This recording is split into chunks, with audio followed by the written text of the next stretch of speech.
Shalom. First and foremost, I want to give all praises, honor, and glory to Yahweh, Bahasham, Yahweh Shai, Bahasham, Racha Kodash. Double honors to the elders and the apostles of Great Millstone, and peace and blessings to the elect. And today we're going to go into the book of 2nd Maccabees, the 14th chapter. After 3 years was Judas informed that Demetrius, the son of Seleucus, this is Demetrius the first Soter, son of Seleucus the fourth Philopator, having entered by the haven of Tripolis with a great power and navy, had taken the country and killed Antiochus, this being Antiochus the fifth Eupator, son of Antiochus the fourth Epiphanes, and Lysias his protector.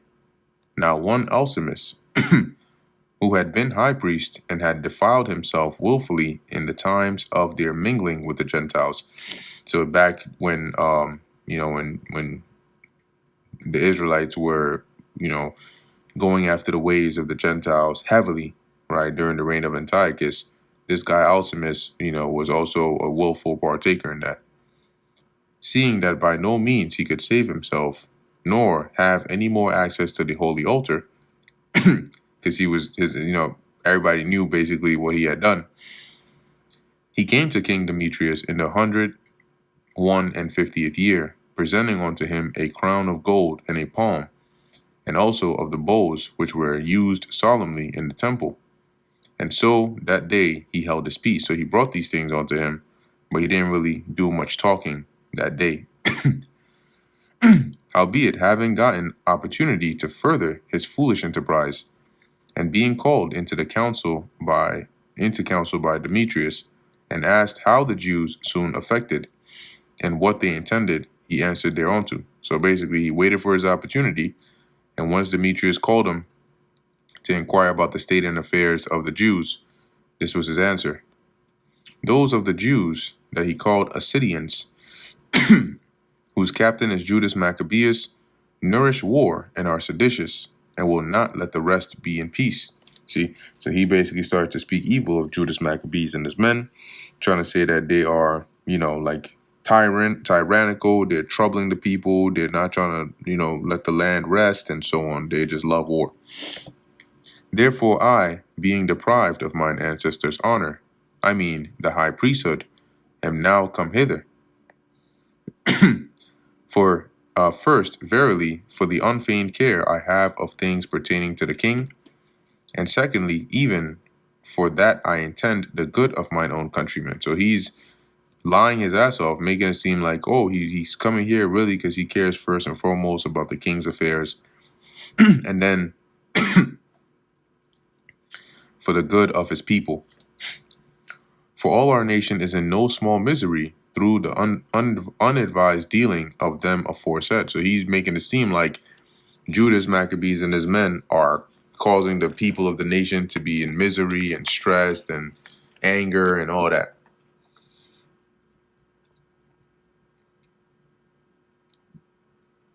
Verse 9. Wherefore, O king, seeing, which should be seeing thou, knowest all these things, be careful for the country and our nation, which is pressed on every side, according to the clemency that thou readily shewest unto all. So he's speaking smooth words into the king's ears, saying, don't just overlook this, right? According to your clemency that you show to all, do something about this on our behalf. Don't just leave us at the mercy of these wicked men. For as long as Judas liveth, it is not possible that the state should be quiet.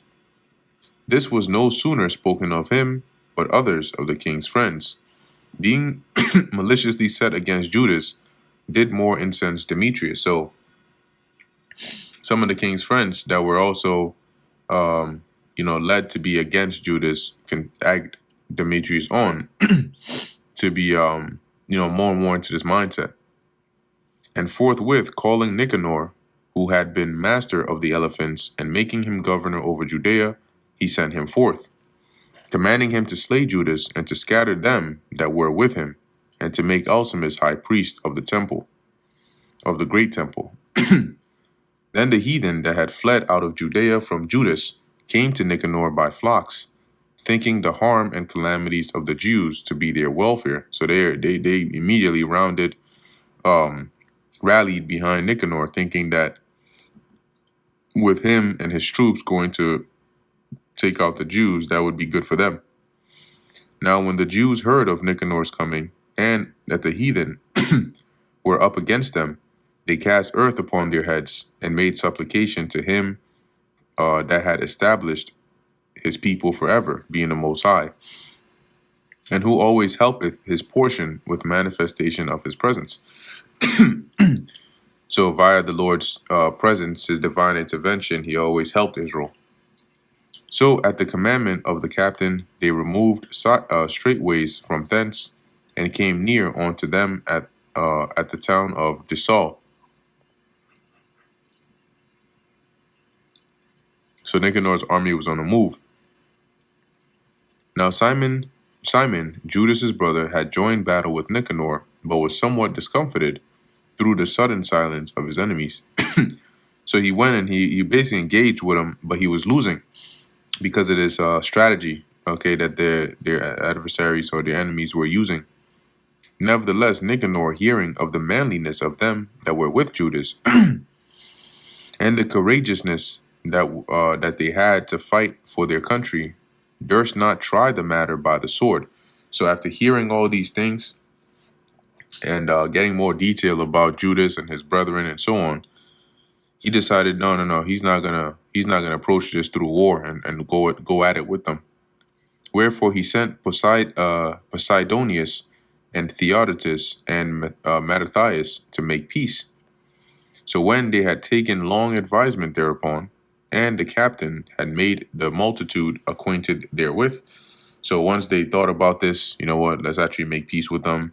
And then the captain ended up breaking the news to the soldiers, letting them know what the deal is. And it appeared that they were all of one mind. They consented to the covenants, and appointed a day to meet in together by themselves. And when the day came, the stools were set for either of them. So basically, they sent the terms and agreements of this peace treaty or deal, and then they set a certain time to come and meet and really solidify things. Ludus, which should say Judas, placed armed men ready in convenient places, lest some treachery should be suddenly practiced by the enemies. So they made a peaceable conference. So Judas came prepared, right? He's like, all right, just in case they want to get stupid, we got enemies. I mean, we got men in certain places. Now Nicanor abode in Jerusalem and did no hurt, but sent away the people that came flocking unto him. And he would not willingly have Judas out of his sight, for he loved the man from his heart. So he actually ended up really liking Judas. He prayed him also to take a wife and to beget children. So he married, was quiet, and took part of this life. That's Judas, right? He basically persuaded Judas to, try to live a normal life, get married, have children and all that. But Alcimus, perceiving the love that was betwixt them, and considering the covenants that were made, came to Demetrius and told him that Nicanor was not well affected toward the state. So seeing that, he got mad because he's like, damn, this isn't going according to his plan, Alcimus that is. So he goes and slanders or speaks against Nicanor to Demetrius, saying this guy, he's not doing the things that are going to be beneficial to your reign, to your kingdom. For that he had ordained Judas a traitor to his realm to be the king's successor. So basically he's saying, look, this guy is trying to set up Judas, in a position of to rise up to a position of even greater power. Then the king, being in a rage and provoked with the accusations of the most wicked man, being Alcimus, wrote to Nicanor, signifying that he was much displeased with the covenants, and commanding him that he should send Maccabees prisoner in all haste unto Antioch. So he gave him a commandment. He said, look, you better bring Judas over here. When this came to Nicanor's hearing, he was much confounded in himself, and took it grievously that he should make void the articles which were agreed upon, the man being in no fault, right? So he was really hurt and upset that he would have to make void the the contracts, you could say, or the articles, as it says, that they all basically agreed, right? And Judas, or his part, didn't break any of those, and yet he would have to. It's kind of like just going back on your word. But because there was no dealing against the king, he watched his time to accomplish this thing by policy. So he couldn't go against the king's commandment, so he decided to go along with it. So then he started plotting for a time when, as it says here, he could accomplish this thing by policy, right? Like through some crafty, well thought out plan. Notwithstanding, when Maccabees saw that Nicanor began to be churlish unto him, so he had a hostile attitude against him, and that he entreated him more roughly than he was wont, so than he used to, perceiving that such sour behavior came not of good, he gathered together not a few of his men and withdrew himself from Nicanor. So Judas, being smart, perceived, yeah, if he's behaving like this, something is going on and it's not good. So he gathered his men and he basically, separated himself from Nicanor. But the other, being Nicanor, knowing that he was notably prevented by Judas's policy, so he knew, damn, his plan wouldn't work because Judas was too smart. He figured it out. Came into the great and holy temple and commanded the priests that were offering their usual sacrifices to deliver him the man, that is, Judas. And when they swear that they could not tell where the man was whom he sought, he stretched out his right hand toward the temple and made an oath in this manner: if ye will not deliver me Judas as a prisoner, I will lay this temple of God even with the ground, and I will break down the altar and erect a notable temple unto Bacchus.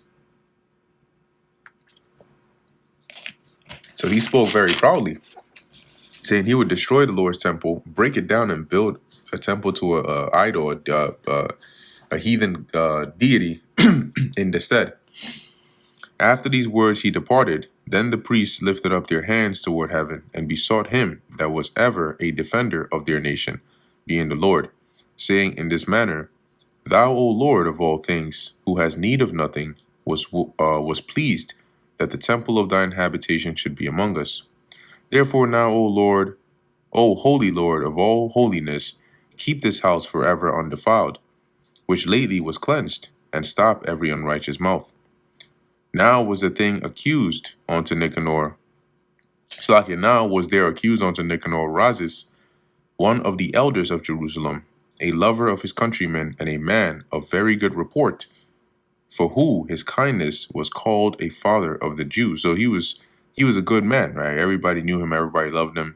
He was so kind, they referred to him as like a father of the Jews. For in the former times, when they mingled not themselves with the Gentiles,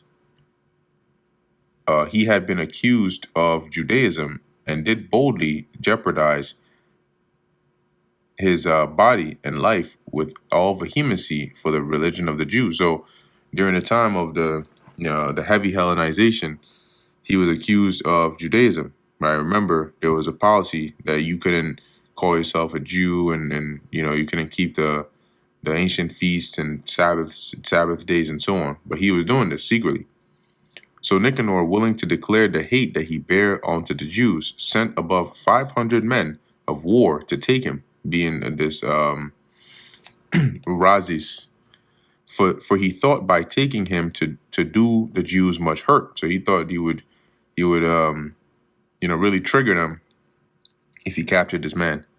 Now when the multitude would have taken the tower and violently broken into the outer door, and bade that fire should be brought to burn it, he, being ready to be taken on every side, fell upon his sword. So this Razis, being held up in that tower or that fortress, he thought it better to die, right? Choosing rather to die manfully by falling on his sword than to come into the hands of the wicked, and to be abused otherwise than beseemed his noble birth, right? So rather than to suffer that kind of humiliation and death by the hands of the wicked, he would rather die manfully. But missing his stroke through haste, the multitude also rushing within the doors, he ran boldly up to the wall. So he missed that vital, I guess, organ and whatnot in trying to fall upon his sword. And so when he missed that, and the multitude that were sent came in, they were basically breaking through to rush upon him. It says he ran boldly to the wall and cast himself down manfully among the thickest of them. So he basically jumped out the window, um, or as it says, over the wall, and among the thickest of them, right? So basically into a crowd. But they quickly giving back and a space being made, he fell down into the midst of the void place. So he ended up falling right to the ground. Nevertheless, there was yet breath within him. Being inflamed with anger, he rose up, and though his blood gushed out like spouts of water, and his wounds were grievous, yet he ran through the midst of the throng, and standing upon a steep rock. So he jumps out this window. He's basically bleeding all over the place, and with his final breath, he runs, gets to the top of this steep rock. When as his blood was now quite gone, so he was basically having been I forgot the term that is for it, but he basically bleeded out. He plucked out his bowels and taking them in both his hands. So his bowels are his intestines, his inner parts. He basically pulled them out and grabbed them, right, with his, as it says. So this was likely through the cut that he got when he tried to fall upon his sword, but ended up missing. Anyway, it says here, and taking them in both his hands, he cast them upon the throng, and calling upon the Lord of life and spirit to restore him those again. He thus died. So that's how he died, right? He basically, took himself out, prayed for the Lord to restore the things that he lost there back to him again. And that brings us to the end of the book of 2 Maccabees, the 14th chapter. Lord willing, that was edifying to the elect. In closing, I want to give all praises, honor, and glory to Yahweh, Bahasham, Yahweh Shai, Bahasham, Rachak Wadash. And until next time, Shalom.